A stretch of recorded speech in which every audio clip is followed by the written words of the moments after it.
কেউ যদি আল্লাহ এবং তার রাসূলের বিরুদ্ধে চ্যালেঞ্জ করে, সেটা মারাত্মক জিনিস। এই জন্য এই দেশের সাংবাদিকরা এখন যেভাবে শুরু করছে, প্রত্যেকটা স্লোগানকে ইসলামের বিপরীতে রাখছে, আর মাঝখান দিয়ে আওয়ামী লীগের কিছু নেতৃবৃন্দদেরকে উস্কিয়ে দিয়েছে। আর আওয়ামী লীগের কিছু ভাইয়েরা না বুঝে ওনারা বিভিন্নভাবে বক্তব্য দিয়ে যাচ্ছে।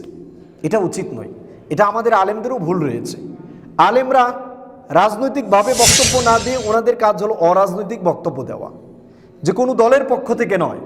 আমাদের কাজ হলো আপনাদের সামনে কোরআন আর হাদিসের বিধানগুলোকে তুলে ধরা, মানা আর না মানা আপনাদের দায়িত্ব। যদি আলেমরা ভালোভাবে বলতো তাহলে অটো সমাজটা পরিবর্তন হওয়ার সম্ভাবনা বেশি ছিল।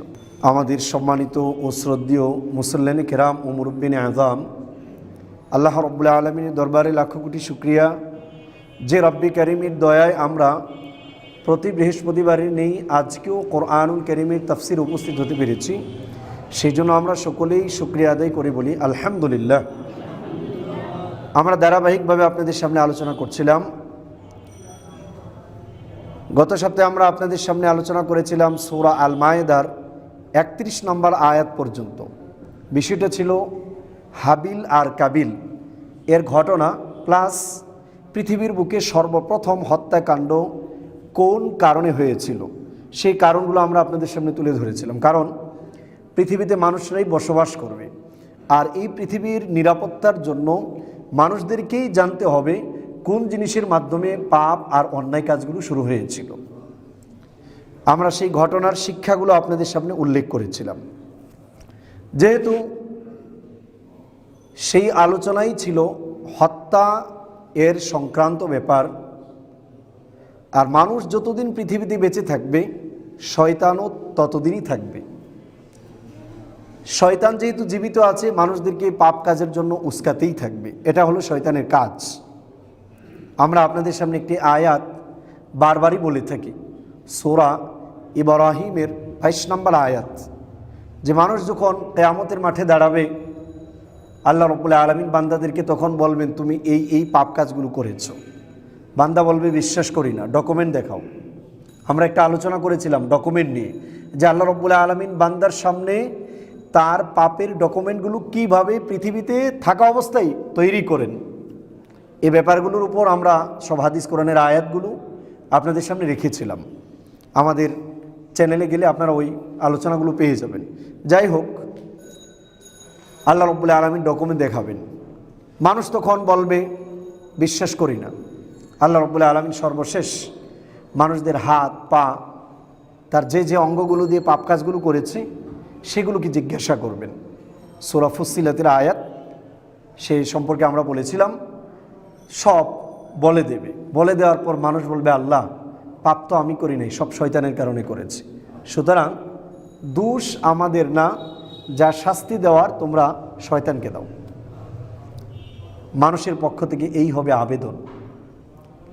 মানুষের এই আবেদনের পরিপ্রেক্ষিতে সামনে ইবলিস থাকবে। ইবলিস তখন সাথে সাথে আল্লাহ রাব্বুল আলামিনের কাছে মানুষের বিরুদ্ধে অভিযোগ দায়ের করবে, আর মানুষকে তাদের ভুল ধারণাটা ভেঙে দেবে। কোরআনুল কারীম আল্লাহ রাব্বুল আলামিন সেই বক্তব্যটা আগেই তুলে দিয়েছেন, যাতে করে কোনো মানুষ কিয়ামতের মাঠে এই উজর আপত্তি পাপ কাজ করার পর পেশ না করতে পারে। আল্লাহ রাব্বুল আলামিন বলছেন, وقال الشيطان لما قضي الأمر إن الله وعدكم وعد الحق ووعدتكم فأخلفتكم وقال الشيطان لما قضي الأمر। আল্লাহ রাব্বুল আলামিন বিচার ফয়সালা করার পর মানুষ যখন সব দোষ শয়তানের গাড়ি চাপাবে, শয়তান তখন মানুষদেরকে লক্ষ্য করে বলবে ইন্নাল্লাহা ওয়াদাকুম ওয়াদাল হক। আল্লাহ রাব্বুল আলামিন তোমাদের সাথে যে ওয়াদা করেছিল সেই ওয়াদাগুলো সত্য ছিল। ওয়া ওয়া'আদতুকুম ফাআখলাফতুকুম, আমি ইবলিস যে ওয়াদাগুলো করেছিলাম আজকে আমি তার বিপরীত করলাম। তোমরা আমার দোষ দিচ্ছ, আমার কারণে তোমরা পাপ কাজ করেছো, দোষ সব আমার। শয়তান তখন বলবে ওয়ামা কানা লি আলাইকুম মিন সুলতানিন ইল্লা আন দাআউতুকুম ফাস্তাজাবতুম লি। তোমাদেরকে জোর করে কোনো পাপ কাজ করানোর শক্তি আমার ছিল না, আর আল্লাহ রাব্বুল আলামিন আমাকে দেনও নাই। আমি শুধুমাত্র তোমাদেরকে পাপের দিকে ডাকতাম। ফাস্তাজাবতুম লি, তোমরা নিজেদের থেকে ওই পাপ কাজ করার জন্য সাড়া দিতে। ওয়ামা কানা লি আলাইকুম মিন সুলতানিন ইল্লা আন দাউতুকুম ফাস্তাজাবতুম লি, যেহেতু আমি তোমাদেরকে ডেকেছি, তোমরা আমার ডাকে সাড়া দিয়েছো, আমি তোমাদেরকে কোনো কাজ করতে বাধ্য করি নাই। যদি বাধ্য করতাম তাহলে তার দোষ আমার গাড়ি দিতে পারতে। যেহেতু তোমরাই করেছো, সুতরাং আমার গাড়ি কোনো দোষ নেই। বারাআ ঘোষণা করবে, মুক্ততা ঘোষণা করবে। এবার শয়তান আল্লাহ রাব্বুল আলামিনের সামনে মানুষদেরকে বলবে, ফালা তালুমুনি ওয়ালুমু আনফুসাকুম, সুতরাং তোমরা আমাকে কোনো ধরনের তিরস্কার করো না, তোমরা তোমাদের নিজেদেরকে তিরস্কার করো। আজকে আমিও তোমাদেরকে জাহান্নামের আগুন থেকে বাঁচাতে পারবো না, আর তোমরাও আমাকে জাহান্নামের আগুন থেকে বাঁচাতে পারবে না। ক্লিয়ার, কোরআনুল কারীম একদম ক্লিয়ার করে দিয়েছে। অন্য কারো ঘাড়ে দোষ চাপাবেন, বিশেষ করে ইবলিসের ঘাড়ে দোষ চাপাবেন, আর আপনি বলবেন যে আমি জানি না, পাপ কাজ করছেন আপনি, আর কিয়ামতের মাঠে না জানার আপনার দিয়ে উপায় দেখিয়ে বেঁচে যাবেন, এটা পৃথিবীর কোনো মানুষের দ্বারাই সম্ভব নয়। এই জন্য আল্লাহ রাব্বুল আলামিন কোরআনুল কারীমে পৃথিবীর নিরাপত্তার জন্য কতগুলো সরাসরি রুলস দিয়েছেন। এই জন্য কোরআনুল কারীমের এই আয়াতগুলো পড়লেই বলা হয় যে এগুলো হলো আল্লাহর আইন। কার আইন? বলুন, কার আইন? আল্লাহর আইন। আর সমাজে নিরাপত্তার জন্য প্রথম শর্ত হলো আল্লাহর আইন ছাড়া নিরাপত্তা সম্ভব নয়। হাবিল আর কাবিল যখন একজন আরেকজনকে হত্যা করলো, দেখা গেল মানুষের ভিতর হিংসাও কাজ করে, রাগও কাজ করে, সাথে সাথে অপরাধ প্রবণতার যোগ্যতা তো প্রত্যেকটা মানুষের ভেতরেই রয়েছে। এবার হত্যা যেহেতু হয়েছে, তার তো বিচারের প্রয়োজন, আইনের প্রয়োজন। আল্লাহ রাব্বুল আলামিন সেই জন্য আইন দিলেন। কি আইন? আল্লাহ রাব্বুল আলামিন এই আয়াতের মাধ্যমে জানাচ্ছেন। আজকে আমাদের পৃথিবীতে একজন মানুষ আরেকজন মানুষকে হত্যা করে কি করে না? হত্যা, প্রচুর পরিমাণ হত্যা হচ্ছে। আগে 15-20 বছর আগে একটা মানুষ মারা গেলে মানুষের মাথা নষ্ট হয়ে যেত, কিন্তু এখন পত্রিকা খুললে প্রতিদিন 10টা-15টা লাশের সংবাদ পত্রিকাগুলোতে পাওয়া যায়। শুধু বাংলাদেশ নয়, সারা ওয়ার্ল্ড ব্যাপী একই অবস্থা। আল্লাহ রাব্বুল আলামিন হত্যার ব্যাপারে আইন দিচ্ছেন। আল্লাহ বলছেন, মিন আজালি যালিকা কাতাবানা আলা বানি ইসরাঈল আন্নাহু মান কাতালা নাফসান বিগাইরি নাফসিন, আর এই জন্যই আমি আল্লাহ রাব্বুল আলামিন বানি ইসরাইলদের উপর একটি আইন নির্ধারণ করে দিলাম, আন্নাহু মান কাতালা নাফসান বিগাইরি নাফস, কোনো মানুষ যদি অন্যায়ভাবে কাউকে হত্যা করে, আও ফাসাদিন ফিল আরদ, অথবা জমিনের ভিতর বিপর্যয় তৈরি না করা অবস্থায় যদি কাউকে হত্যা করে, এমন কোনো অপরাধ করে নাই যেই অপরাধের কারণে তাকে হত্যা করা যায়, এটা ছাড়াই যদি কোনো মানুষ কাউকে হত্যা করে, ফাকান্নামা কাতালান নাস জামিআ, সে যেন একটা মানুষকে মারলো না, গোটা পৃথিবীর মানব জাতিকে হত্যা করে ফেললো। আল্লাহু আকবার। মানুষের প্রাণের নিরাপত্তা, মানুষের প্রাণের গুরুত্ব আল্লাহ রাব্বুল আলামিনের কাছে কত চিন্তা করা যায়। ওয়ামান আহইয়াহা ফাকান্নামা আহইয়ান নাস জামিআ, আর কোনো মানুষ যদি অন্য কোনো মানুষের প্রাণ বাঁচিয়ে দেয়, সে যেন গোটা পৃথিবীর মানব জাতির প্রাণ বাঁচিয়ে দিল। একটা মানুষ হত্যা হওয়া সহজ, কিন্তু একটা মানুষ নয়, এটা যেন গোটা মানবতাকেই মেরে ফেলা হলো। চিন্তা করা যায় আজকে যে আমাদের সমাজে হত্যা, গুম, রাজনৈতিক কারণে, অরাজনৈতিক কারণে, ধর্মীয় সংঘাতের কারণে, জিহাদের ব্যাপারগুলো ভিন্ন। জিহাদ এটাকে কালার করার জন্য ইহুদিরা সারা ওয়ার্ল্ড ব্যাপী উঠে পড়ে লেগেছে। তারা বুঝাতে চায় এটা হলো সাম্প্রদায়িক দাঙ্গা, আর সাম্প্রদায়িক দাঙ্গাগুলোকে তারা মাটি চাপা দিয়ে সেগুলোকে অসাম্প্রদায়িক বলে প্রচার করছে। এই যে মনে করেন আমাদের দেশে রাজনৈতিক মারামারি, এটারে কি বলবেন? সহনশীলতা, উদারতা, এই মারামারিগুলোই তো হলো সাম্প্রদায়িক মারামারি, কারণ সেখানে ব্যক্তির আদর্শের দিকে ডাকা হয়। আর ইসলামে যেটা করা হয় কোনো ব্যক্তির আদর্শ নয়, আদর্শ ডাকা হয় কার? আল্লাহ। ইয়াহুদিরাও আল্লাহকে বিশ্বাস করে, খ্রিস্টানরাও আল্লাহকে বিশ্বাস করে, মুসলমানরাও আল্লাহকে বিশ্বাস করে। সেই জন্য আল্লাহ রাব্বুল আলামিন শিখিয়েছেন তার রাসূলকে, তাআলাউ ইলা কালিমাতিন সাওয়াইন বাইনানা ওয়া বাইনাকুম, আসো একটি কথার দিকে যা আমাদের মাঝে আর তোমাদের মাঝে বরাবর। কি সেটা? আল্লা না'বুদা ইল্লাল্লাহ, আমরা আল্লাহ ছাড়া আর কারো ইবাদত করব, ওয়ালা নুশরিকা বিহি শাইআ, আমরা আল্লাহর সাথে কাউকে শেয়ার করব, ওয়ালা নাত্তাখিদা বা'দুনা বা'দান আরবাবাম মিন দুনিল্লাহ, আমরা মানুষ আল্লাহ বাদ দিয়ে একে অপরকে রব বানাবো না। তাহলে এখানে আদর্শটা কার? আল্লাহর। এখন যে জায়গায় সম্প্রদায়ের জন্য মারামারি হয় সেটাকে সাম্প্রদায়িক বলবেন, নাকি যে জায়গায় আল্লাহর আইন না মানার জন্য মারামারি হয় সেটাকে সাম্প্রদায়িক বলবেন? কোনটাকে সাম্প্রদায়িক দাঙ্গা বলার কথা ছিল আর কোনটাকে চালানো হচ্ছে, বেসিক পয়েন্টগুলো নিয়ে আমাদের সমাজে কেউ চিন্তা করে না। আমাদের একটু বিষয়গুলো ভাবা দরকার। এই জন্য দেখেন, একটা প্রাণকে বাঁচিয়ে দিলেন মানে গোটা মানব সমাজকে বাঁচিয়ে দিলেন। এই জন্য ইসলামে প্রাণের গুরুত্ব সবচাইতে বেশি। রাষ্ট্রের সর্বপ্রথম কাজ হলো মানুষের জানের নিরাপত্তা দেওয়া। কিসের নিরাপত্তা দেওয়া? জানের। তারপর মানুষের খাদ্যদ্রব্যের ব্যবস্থাপনা করা, তারপর মানুষের বাসস্থানের ব্যবস্থাপনা করা, এগুলো হলো প্রত্যেকটা রাষ্ট্রের প্রধান কাজ। তারপর মানুষের মান সম্মান ইজ্জত সম্পদ এগুলো নিরাপত্তা দেওয়া। স্বাধীনতা আর স্বাধীনতা বলবেন, আর যদি সেই সমাজে মানুষের জানের নিরাপত্তা না থাকে, তারপর তাদের খাদ্যদ্রব্যের নিশ্চয়তা না হয়, তারপর সে জায়গায় যদি চুরি চামারি বন্ধ না হয়, তারপর সেই জায়গায় যদি আপনার ধর্ষণ লুণ্ঠন এগুলো যদি বন্ধ না হয়, তাহলে ওই রাষ্ট্রকে ব্যর্থ রাষ্ট্র বলা হয়। শুধুমাত্র আপনার অর্থ সম্পদ দিয়ে রাষ্ট্রের নিরাপত্তা দেওয়া সম্ভব নয়। এই জন্য কোরআনুল কারীমের রাষ্ট্রবিজ্ঞানগুলো নিয়ে পড়াশোনা করেন। এরপর আল্লাহ রাব্বুল আলামিন বলছেন, ওয়ালাকাদ জাআতহুম রুসুলুনা বিল বাইয়িনাত, আমার রসুলগণ তোমাদের কাছে আল্লাহ রাব্বুল আলামিনের পক্ষ থেকে প্রমাণগুলো সহকারে নিয়ে এসেছেন।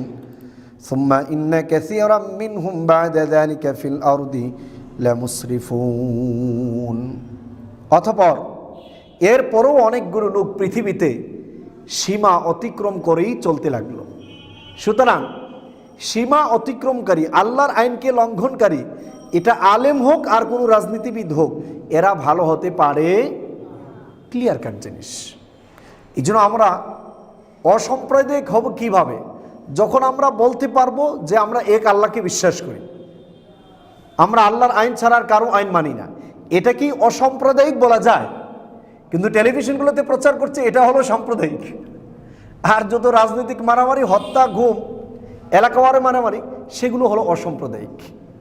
এই জন্য আমাদের বুঝতে যেন ভুল না হয়। এরপর দেখেন আল্লাহ রাব্বুল আলামিন কি আইন দিচ্ছেন। রাষ্ট্রের যদি জানের নিরাপত্তা না থাকে, সম্পদের নিরাপত্তা না থাকে, তাদের ব্যাপারে ইসলাম কঠোর সিদ্ধান্ত দিয়েছে। কি আইন? আল্লাহ বলছেন, ইন্নামা জাযাউল্লাযীনা ইউহারিবুনাল্লাহা ওয়া রাসূলাহু ওয়া ইয়াসআউনা ফিল আরদি ফাসাদান, অবশ্যই যারা আল্লাহ এবং তার রাসূলের বিরুদ্ধে যুদ্ধ ঘোষণা করবে, ওয়া ইয়াসআউনা ফিল আরদি ফাসাদা, আর শান্ত জমিনকে অশান্ত করবে, মানুষগুলোকে শান্তিতে বসবাস করতে দেবে না, ফাসাদ করবে, তাদের প্রতিদান হলো, তাদের ফলাফল হলো দুনিয়ার বুকে আইয়ুকাত্তালু, এক নাম্বার তাদেরকে হত্যা করা হবে। কি করা হবে? হত্যা করা হবে। ডাকাতির মাধ্যমে সমাজে নিরাপত্তা বিঘ্নিত হয় না নিরাপত্তা অটুট হয়? জোরে বলেন। ডাকাতির মাধ্যমে সমাজে নিরাপত্তা থাকে না ভাঙ্গে? ভাঙ্গে। দুর্নীতি চুরির মাধ্যমে সমাজে নিরাপত্তা থাকে না ভাঙ্গে? ভাঙ্গে। এই ডাকাতি আর দুর্নীতির আইন সম্পর্কে আল্লাহ রাব্বুল আলামিন বলছে, ইন্নামা জাযাউল্লাযীনা ইউহারিবুনাল্লাহা ওয়া রাসূলাহু, অবশ্যই যারা আল্লাহ এবং তার রাসূলের বিরুদ্ধে যুদ্ধ ঘোষণা করবে, আর জমিনের ভিতর ফাসাদ সৃষ্টি করার জন্য চেষ্টা করবে, তাদের বিচার হলো আইয়ুকাত্তালু, 1 নাম্বার তাদেরকে হত্যা করা হবে, আও ইউসাল্লাবু, অথবা শুলিতে চড়িয়ে হত্যা করা হবে, আও তুকাত্তা আইদিহিম ওয়া আরজুলুহুম মিন খিলাফ, অথবা বাম হাত ডান পা আর ডান হাত বাম পাগুলো কেটে মাটির উপর শায়িত করে দেওয়া হবে, আও ইউনফাউ মিনাল আরদ, অথবা তাদেরকে দেশ থেকে বের করে দেওয়া হবে। যালিকা লাহুম খিজুন ফিদ দুনিয়া, এটা হলো তাদের জন্য দুনিয়ার বুকে শাস্তি, ওয়া লাহুম ফিল আখিরাতি আযাবুন আযীম, আর আখিরাতে তাদের জন্য রয়েছে কঠিন আযাব। ভাবেন তো দেখি, আজকে আমাদের সমাজে চুরি ডাকাতি আছে না নেই? যদি আজকে সব শ্রেণীর জন্য সমানভাবে আল্লাহর এই আইনগুলো থাকতো, কমতো না বাড়তো? কিন্তু এখন যে আইনগুলো হয়, দুর্বল মানুষদের উপর আইনগুলো বাস্তবায়িত হয়, আর সবল শক্তিশালী হলে তাদের উপর আইনগুলো বাস্তবায়িত হয়। এই জন্য যতই থিওরি বলেন, ওইভাবে শান্তি দেশীয়ভাবে সম্ভব নয়। এই হলো 2টা আয়াত। এই আয়াতগুলোতে আল্লাহ রব্বুল আলামিন মানুষের 1 নাম্বার আয়াতে আল্লাহ মানুষের প্রাণের গুরুত্ব দিয়েছেন, যে একটা প্রাণকে আল্লাহ রব্বুল আলামিন কিভাবে সেভ করেছেন, সেই প্রাণের গুরুত্ব কতটুকু। 2 নাম্বার আয়াতে যারা প্রাণের নিরাপত্তা বিঘ্নিত করবে, অর্থ সম্পদের নিরাপত্তা নষ্ট করবে, মানুষের মান সম্মান নষ্ট করবে, আল্লাহ রব্বুল আলামিন তাদের ব্যাপারে কঠোর ঘোষণা দিয়েছেন। এই জন্য মানুষ হত্যা এটা একটা বড় মাপের কবিরা গুনাহের অন্তর্ভুক্ত। কি গুনাহ এটা? কবিরা গুনাহ। মিশকাত আল মাসাবিহের 49 নম্বর হাদিস, عن عبد الله بن مسعود رضي الله تعالى عنه قال رجل يا رسول الله أي الذنب أكبر عند الله। হযরত আব্দুল্লাহ ইবনে মাসউদ রাদিয়াল্লাহু তাআলা আনহু থেকে বর্ণিত, তিনি বলেন, একজন সাহাবী আল্লাহর নবীর কাছে এসে বলল, হে আল্লাহর রাসূল, আইয়ুয যামবি আকবারু ইনদাল্লাহ, আল্লাহ রাব্বুল আলামিনের কাছে পাপসমূহের মধ্য থেকে কোন পাপটি সবচেয়ে বড়? আল্লাহ রাব্বুল আলামিনের রাসূল বললেন, আন তাদউ লিল্লাহি নিদ্দান ওয়া হুয়া খালাকাক, তুমি তোমার স্রষ্টার সমকক্ষ কাউকে দাবি করবে, এটা হলো সবচাইতে বড় পাপ। স্রষ্টার সমকক্ষ কিভাবে মানুষ দাবি করে? আমরা গত 3 সপ্তাহ আগেও আপনাদেরকে বলতেছি, মানুষ একথা বলে না যে পৃথিবীর কোনো মানুষ আল্লাহর সমান। কার্যক্ষেত্রে মানুষ দাবি করে এই কাজের ক্ষেত্রে সে আল্লাহর মতো। যেমন হালাল আর হারাম একমাত্র করার মালিক কে? বলুন, হালাল আর হারাম করার মালিক কে? এখন যদি কোনো মানুষ বলে না এটা কোরআনে হারাম, বাট আমাদের কাছে এটা হারাম না, এটা হালাল, বৈধ, তাহলে হালাল আর হারামের ক্ষেত্রে সে নিজেকে কার সমপরিমাণ দাবি করলো? কার সমপরিমাণ দাবি করলো? আল্লাহ রাব্বুল আলামিন সমপরিমাণ দাবি করলো। সেজন্য আমরা বলেছিলাম যে যত ধরনের হারাম আছে সেই হারাম কাজগুলোকে হারামই মনে করতে হবে। এর ভেতর আমরা আপনাদের সামনে একটা হাদিস উল্লেখ করেছিলাম, সমাজের সাধারণ মানুষ কিভাবে আলেম আর নেতৃবৃন্দদেরকে আল্লাহ বাদ দিয়ে রব বানায়। সূরা তাওবার 31 নম্বর আয়াত, এটিতে উল্লেখ করা হয়েছে যে রাসূলুল্লাহ তিলাওয়াত করছেন, হযরত আদি তখনও খ্রিস্টান, উনি রাসূলুল্লাহর দরবারে যাচ্ছেন, আল্লাহ নবী তিলাওয়াত করছেন, ইত্তাখাযু আহবারহুম ওয়া রুহবানহুম আরবাবাম মিন দুনিল্লাহ। ইহুদি খ্রিস্টানেরা এরা তাদের আলেম আর নেতৃবৃন্দদেরকে আল্লাহ বাদ দিয়ে রব বানিয়েছে। রাসূলের কাছে আদি ইবনে হাতিম গিয়ে বললেন, ইয়া রাসূলুল্লাহ, আমরা তো তাদের ইবাদত করতাম না, তো ইবাদত করলে না মানুষ আর আলেমদেরকে রব বানানো হয়, তো আপনার আল্লাহ কিভাবে বলছে আমরা তাদেরকে রব বানিয়েছি? আল্লাহ রাসূল বললেন, তোমাদের সমাজের নেতা আর আলেমরা যখন আল্লাহ যেটাকে হারাম করেছে তারা যদি সেটাকে হালাল বলতো, তোমরা কি তা মেনে নিতে? উনি বললেন, নাম, হ্যাঁ আমরা এটা মেনে নিতাম। রাসূল বললেন, হ্যাঁ ইজআলুর রব, এটাই তো হলো আল্লাহ বাদ দিয়ে তাদেরকে রব বানানো। আজকে যদি আমাদের আলেমরা এই বিষয়গুলো আগেই ক্লিয়ার করত, যে গণতন্ত্র এর মাধ্যমে সংসদে বসে অনেক ক্ষেত্রে আল্লাহর করা হারামগুলোকে হালাল করা হয়, এগুলো একটি শিরকের অন্তর্ভুক্ত। আর এই গণতন্ত্র ইহুদিরা আমাদের ভিতর ঢুকিয়েছে যেন মুসলমানদের ইমানকে নষ্ট করা যায়, কোরআনুল কারীমে আল্লাহ রাব্বুল আলামিন বলেছেন, ওয়াদ্দা কাসীরুম মিন আহলিল কিতাব, আহলে কিতাবদের অধিকাংশই আশা করে, লাউ ইয়ারুদ্দুনাকুম মিন বাদি ঈমানিকুম কুফারা, তোমাদের মুসলমানদের ঈমান আনয়ন করার পর তোমাদেরকে যদি তারা কুফরির দিকে নিয়ে যেতে পারতো, হাসাদাম মিন ইনদি আনফুসিহিম, তাদের নিজেদের হিংসার কারণে। এটা প্রি প্ল্যানিং ইহুদিদের মুসলমানদের ঈমানকে নষ্ট করার জন্য। এই ফান্ডামেন্টালগুলো যদি আলেমরা আগেই ক্লিয়ার করতো, তাহলে এখন যে ভাস্কর্যের ব্যাপারে বলছে, আওয়ামী লীগ হলেও তারা মনে করতো না যে এটা আমাদের রাজনীতিকের কারণে তারা আমাদের বিরুদ্ধে বলছে। কিন্তু আগে এই বিষয়গুলো আলেমরা ক্লিয়ার না করার কারণে এখন যখন ভাস্কর্যের বিরুদ্ধে কথা বলছে, তখন স্বাভাবিক মানুষরা মনে করছে এটা মনে হয় রাজনৈতিকগত কারণে ওনারা আমাদের বিরুদ্ধে বলছে। আসলে ইসলামের ব্যাপারে মনে হয় সুযোগ দেওয়া আছে, ঠিক না ঠিক? এই জন্য আলেমদের একটু সহনশীল হওয়া উচিত। আলেমরা কারো বিরুদ্ধে ক্ষেপে কথা বলা প্রয়োজন নেই। ওনাদের উচিত সুন্দর ভাষায় তাদের সামনে ফান্ডামেন্টালগুলো তুলে ধরা, যে এটা করলে আপনার ঈমান চলে যাবে, আপনার কবরে আপনি যাবেন, আমার কবরে আমি যাব, এতে আমার কোনো লাভ নাই, বরং আপনি আপনার নিজের লাইফটাকে জাহান্নামের আগুন থেকে বাঁচান, ঠিক না ঠিক? এভাবে বললে কি কেউ মারামারি আর কাটাকাটিতে যেত? কখনোই না। কিন্তু আমাদের দেশের আলেম ওলামারা শুধু স্টেজ উঠলে কুদে, কিছু হলে যে মাঠ গরম করতে হবে। আসলে এগুলো উচিত নয়। সুন্দর সাবলীল ভাষায় কোরআনুল কারীমের আয়াতগুলো তুলে দেওয়া দরকার। ঠিক একইভাবে হালাল হারামের ক্ষেত্রে যেমন, ঠিক আল্লাহর আইনকে কেউ চাচ্ছে আল্লাহর আইন আমি মেনে চলবো, আর যদি রাষ্ট্র বলে যে না আল্লাহর আইন হলেও সেটা মানতে পারবে না, তোমাকে জঙ্গি বলে ঘোষণা দেওয়া হবে, এক্ষেত্রে যদি বাধা দেওয়া হয় তাহলেও সেক্ষেত্রে এটা আল্লাহর সাথে শিরকের নামান্তর। একইভাবে ভাস্কর্যকে আগে ছিল না শহীদ মিনার, এই শহীদ মিনারে টাইম আসলে আপনি ফুল দিয়ে শ্রদ্ধা জানাচ্ছেন কেন? শহীদরা যখন শহীদ হয়েছে তাদের কবরে ভালো জিনিস দেওয়ার মালিক কে? উঠতে গেলে আপনি দোয়া করতে পারেন। কেন রাসূলুল্লাহর সময় বদরের যুদ্ধে শহীদ হয় নাই, তাদের জন্য কি আলাদা কোনো মিনার বানিয়েছিল? যে জায়গায় কবর উঁচু করা পর্যন্ত নিষিদ্ধ, শ্রদ্ধার জন্য আপনি শহীদ মিনার কিভাবে বানালেন? এটাকে আবার বলবে রাষ্ট্রদ্রোহী। এটা আমাদের চিন্তা করা দরকার যে এখানে যখন আপনি শ্রদ্ধা দিচ্ছেন আর এই যে তিনটা পিলারের মতো বানিয়ে এটাকে শ্রদ্ধা দেওয়ার একটা জায়গা মনে করছেন কেন? আমাদের মুসলমান হিসেবে তো আমাদের করণীয় ছিল দোয়া করা, তাদের জন্য আল্লাহর কাছে প্রার্থনা করা, এটা ছিল ওয়ায়ে সাদাকা করা। এগুলো বাদ দিয়ে আমরা একটা ইসলামের বিপরীত একটা অবস্থান নিয়েছি, আবার সেটাকে সমাজে প্রতিষ্ঠা করার জন্য চেষ্টা করছি। যখন প্রতিষ্ঠা করার জন্য বল প্রয়োগ করছি তখন সেটা আল্লাহর আইনের বিপরীত চলে যাচ্ছে, এটা শিরকের আওতাধীন হয়ে যাচ্ছে।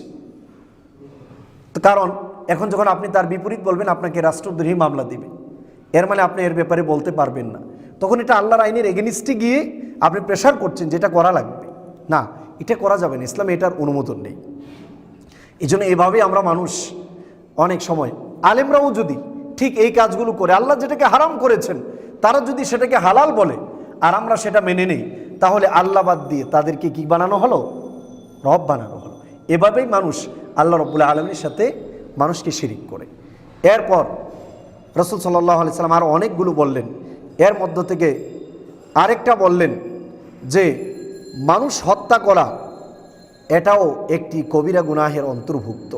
এই জন্য কোরআনুল কারীমের একটি আয়াত আল্লাহ রাব্বুল আলামিনের রাসূল তিলাওয়াত করে শোনালেন সাহাবীদের, ওয়ালা ইয়াকতুলুনা আন-নাফসাল্লাতী হারামাল্লাহু ইল্লা বিল হক, অন্যায়ভাবে কোনো মানুষকে হত্যা করা যাবে না, এটা হারাম। আজকে যখন মনে করেন আওয়ামী লীগ বলেন, বিএনপি বলেন, রাজাকার বলেন আর রাজাকার সারা বলেন, এই ছোট ছোট স্লোগানের বিরুদ্ধে সাধারণ জনগণ এক দল আরেক দলের উপর ফুসে কি ফুসে না? আমাদের আলেমরাও যখন কুদে কুদে এক দল আরেক দলের বিরুদ্ধে বক্তব্য দেয়, তখন সাধারণ মানুষ এক দল আরেক দলের বিরুদ্ধে মারামারি হত্যা করার মতো একটা মন মানসিকতা আসে কি আসে না? এটা কি পাপের অন্তর্ভুক্ত নয়? খুব ভয়ানক জিনিস। জিহাদ করেন, জিহাদের অনুমোদন কোরআনুল কারীমে দেওয়া আছে, ফরজ, কিন্তু সেটা বোঝার ব্যাপার। এরপর শুধু আরও আল্লাহর নবী বলেছেন, মিশকাত আল মাসাবির 50 নম্বর হাদিস, আল কাবায়ের আল ইশরাকু বিল্লাহ ওয়া উকুকুল ওয়ালিদাইন, কবিরা গুনাহ হলো আল্লাহর সাথে কাউকে শরীক করা, পিতামাতার অবাধ্য হওয়া, আর ওয়াকাতলুন নাফস, অন্যায়ভাবে কোনো প্রাণকে হত্যা করা। সুতরাং ইসলামে অন্যায়ভাবে কোনো প্রাণ হত্যা করার বৈধতা কোনোভাবেই দেওয়া হয় নাই। সেজন্য যে কেউ হোক না কেন, অন্যায়ভাবে কেউ কাউকে হত্যা করলে তাকে ছাড়া যাবে। এবার এটাকে আপনি রাজাকার বলেন, তারাও যদি হত্যা করে থাকে তার বিনিময়ে ইসলামিক আইন রয়েছে, সেটা বাস্তবায়ন করে। এই ছিল কিছু হাদিস এই সংক্রান্ত ব্যাপারে। এই জন্য জমিনে ফিতনা ফাসাদকারীর অর্থ বিভিন্ন তাফসিরের ভিতর তোলা হয়েছে। এখানে ফাসাদ সৃষ্টিকারী মানে হলো আপনার ডাকাতি, চুরি। চোরের ব্যাপারে তো বিধান দেওয়া আছে, আস-সারিকু ওয়াস-সারিকাতু ফাকতাউ আইদিয়াহুমা, চোর আর চুন্নির হাত কেটে দাও। এবার এটা যদি রাষ্ট্রীয় চোর হয়, দুর্নীতিবাজ হয়, ইসলামের বিধান হলো তার হাত কেটে দেওয়া। মনে করেন আজকে যদি আমাদের বাংলাদেশে আইন থাকতো, যে কোনো সেক্টরে ধরা পড়বে কোনো অফিসার যদি দুর্নীতি করে, সে চাই এমপি হোক অথবা মন্ত্রী হোক, তার প্রমাণিত হলে তার এই হাত কাটা হবে। আমাদের সমাজে চুরির সংখ্যা বাড়তো না কমতো? বলেন তো দেখি, বাড়তো না কমতো? এর মানে আল্লাহর আইনের বিরুদ্ধে যাওয়া মানে হলো এই আইনগুলো বাস্তবায়ন হলে দুর্নীতিবাজরা বাঁচতে পারবে না, সেই জন্য তারা আল্লাহর আইনকে কোনোভাবেই প্রতিষ্ঠা হতে দিবে না। তো এটা তো আমাদের জন্যই ভালো ছিল। চুরি কমলে জনগণ শান্তিতে থাকবে না অশান্তিতে থাকবে? শান্তিতে থাকবে। এটা সবার জন্যই ভালো। কেন আমরা আমাদের ভালোটা বুঝতেছি না? তারপর এই আয়াতে বলা হয়েছে হত্যার কেসাস, অর্থাৎ আমি যদি কারো চোখ উপড়ায় ফেলি তাহলে বিচার হবে আমার চোখ রাষ্ট্র উপড়াবে। আমি যদি কারো হাতের আঙ্গুল কেটে ফেলি, রাষ্ট্র আমার হাতের আঙ্গুল কেটে দেবে। এটা হলো ইসলামের বিচার। এই জন্য অন্যায়ভাবে হত্যা করা এটা খুব মারাত্মক জিনিস। এরপর 2 নম্বর আয়াত অর্থাৎ 32 নম্বর আয়াতে যেটা বলা হয়েছে, ইন্নামা জাযাউল্লাযিনা ইউহারিবুনাল্লাহ, যারা আল্লাহ এবং তার রাসূলের বিরুদ্ধে যুদ্ধ ঘোষণা করে। কেউ যদি আল্লাহ এবং তার রাসূলের বিরুদ্ধে চ্যালেঞ্জ করে, সেটা মারাত্মক জিনিস। এই জন্য এই দেশের সাংবাদিকরা এখন যেভাবে শুরু করছে, প্রত্যেকটা স্লোগানকে ইসলামের বিপরীতে রাখছে, আর মাঝখান দিয়ে আওয়ামী লীগের কিছু নেতৃবৃন্দদেরকে উস্কিয়ে দিয়েছে। আর আওয়ামী লীগের কিছু ভাইয়েরা না বুঝে ওনারা বিভিন্নভাবে বক্তব্য দিয়ে যাচ্ছে। এটা উচিত নয়। এটা আমাদের আলেমদেরও ভুল রয়েছে। আলেমরা রাজনৈতিকভাবে বক্তব্য না দিয়ে ওনাদের কাজ হলো অরাজনৈতিক বক্তব্য দেওয়া, যে কোনো দলের পক্ষ থেকে নয়। আমাদের কাজ হলো আপনাদের সামনে কোরআন আর হাদিসের বিধানগুলোকে তুলে ধরা, মানা আর না মানা আপনাদের দায়িত্ব। যদি আলেমরা ভালোভাবে বলতো তাহলে অটো সমাজটা পরিবর্তন হওয়ার সম্ভাবনা বেশি ছিল। যাই হোক, 2 নম্বর আয়াতের ব্যাপারে একটি শানে নুজুল রয়েছে, প্রেক্ষাপট রয়েছে, যেই কারণে এই আয়াতটি নাজিল হয়েছে। বুখারীর একটি হাদিস, রাসূল সাল্লাল্লাহু আলাইহি ওয়াসাল্লাম যখন মদিনায়, তখন আন্না নাফারাম মিন উকুল সামানিয়াতান কাদিমু আলা রাসূলিল্লাহ সাল্লাল্লাহু আলাইহি ওয়াসাল্লাম, ওকাল গোত্রের 8 জন ব্যক্তি মদিনা শরীফে গেল। মদিনায় গিয়ে রাসূলুল্লাহর কাছে ইসলাম কবুল করলো, রাসূলুল্লাহর হাতে বায়াত গ্রহণ করলো। বায়াত গ্রহণ করার পর সব জায়গায় আবহাওয়া ম্যাচ হয় না সবার, তাদের ওই মদিনার এলাকার আবহাওয়া ম্যাচ হচ্ছিল না। সাকামাত আজসামুহুম, তাদের দেহগুলো অসুস্থ হয়ে গেল। 8 জন লোক ইসলাম কবুল করলো, মদিনায় থাকলো, অসুস্থ হলো। অসুস্থ হওয়ার পর বিশ্বনবীর দরবারে গিয়ে অভিযোগ করলো, ইয়া রাসূলুল্লাহ, আমাদের শরীর তো দিন দিন খারাপ হয়ে যাচ্ছে, আমাদের ব্যাপারে ট্রিটমেন্টের ব্যবস্থা করুন। আল্লাহ নবী তখন বলে দিলেন, আলা তাখরাজুনা মা'a রা'ইনা ফি ইবিলি ফাতুসিবু মিন আবওয়ালিহা ওয়া আলবানিহা, যাও, রাষ্ট্রের অনেকগুলো উট আর বকরি রয়েছে, সেগুলো মাঠে চড়ানো হচ্ছে, তোমরা ওই মাঠে গিয়ে রাখালদেরকে আমার কথা বলবে, তারা যেন তোমাদেরকে উটের প্রস্রাব আর দুধ দেয় চিকিৎসার জন্য। দেওয়া হলো, তারা খাওয়ার পর সুস্থ হয়ে গেল, শরীর মোটা তাজা হয়ে গেল। মোটা তাজা হওয়ার পর তাদের অন্তরে খারাপ কাজের প্রেরণা চলে আসলো। এই লোকগুলোর প্রতি, এই লোকগুলোর ভেতর সম্পত্তির লোভ চলে আসলো। তারা যে কাজটুকু করলো, আল্লাহ নবীর পক্ষ থেকে যে রাই ছিল, বকরি চড়াতো এবং উট চড়াতো, ওদেরকে ধরে হত্যা করে ফেললো।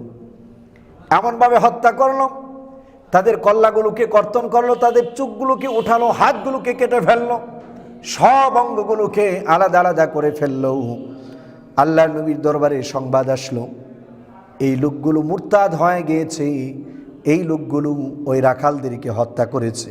শুধু হত্যা করে নাই, তাদের চোখ আর কানগুলো কেটে টুকরো টুকরো করে ফেলেছে। ফাবাআসা ফি আথারিহিম, আল্লাহর নবী সাথে সাথে কমান্ডো বাহিনী পাঠিয়ে দিলেন, যাও ধরে নিয়ে আসো, এরা অন্যায় কাজ করেছে। সাহাবায়ে কেরাম গেল, ফাউদরিকু ফাজিআ বিহিম, লোকগুলোকে গিয়ে ধরল, নিয়ে আসলো আল্লাহর নবীর দরবারে। সাথে সাথে বিচার, দেরি করা হলো না, প্রমাণ সামনে রাখা হলো। আল্লাহ নবী বললেন, ফা আমারা বিহিম ফাকাতিআত আইদিহিম ওয়া আরজুলিহিম, জিন্দা থাকা অবস্থায় আল্লাহর নবী তাদেরকে বললেন, এদেরকে আগে হত্যা করো না, এদের হাত পা গুলো আগে কাটো। হাত পা গুলো আগে কাটা হলো। ওয়া সুম্মিরাত আয়ুনুহুম, জীবিত থাকা অবস্থায় তাদের চোখগুলোকে উঠানো হলো।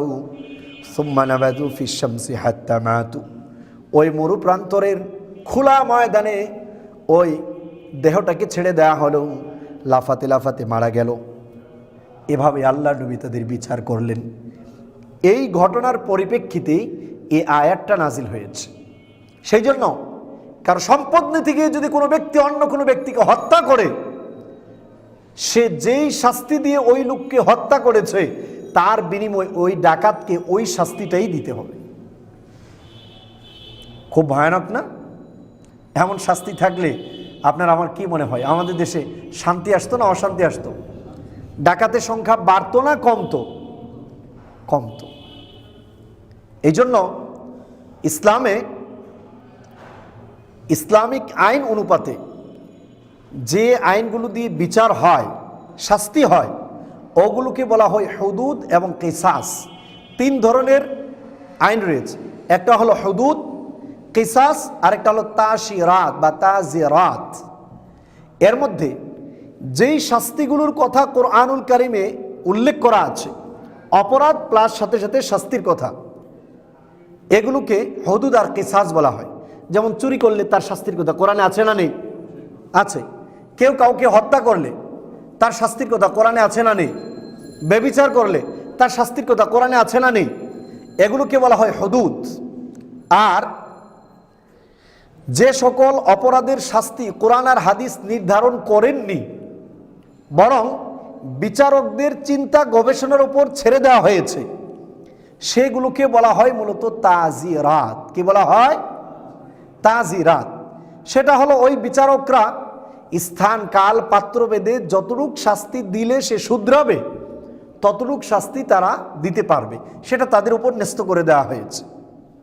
এই জন্য আলেমরা কোরআনুল কারিমের যেসব অপরাধের শাস্তিকে আল্লাহর হক হিসাবে নির্ধারণ করে জারি করেছে, সেই শাস্তিগুলোকে হুদুদ বলা হয়।